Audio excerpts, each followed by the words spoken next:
సోదరా, ఒక్క క్షణంలో మనస్సును క్రమశిక్షణా స్థితికి తీసుకురాగలం.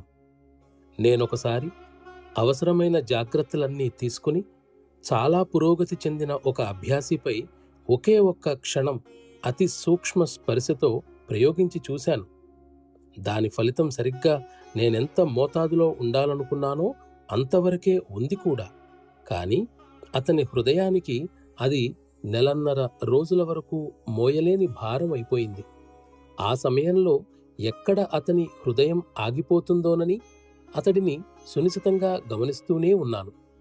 ఆ అభ్యాసి నాపై చూపిన అపరిమిత భక్తికి పరవశుడనై అతడిని అన్ని అపాయాల నుండి కాపాడుతూ నేనీ పని చేశాను. ఎందుకంటే అటువంటి ప్రయోగం కేవలం అటువంటి వ్యక్తిపైనే చేయగలం గనక. అంతగా నన్ను పరవశుడిని చేసి నన్ను ఆ విధంగా ప్రేరేపించిన మరో అభ్యాసి ఇంతవరకు కనబడలేదని చెప్పటానికి చింతిస్తున్నాను.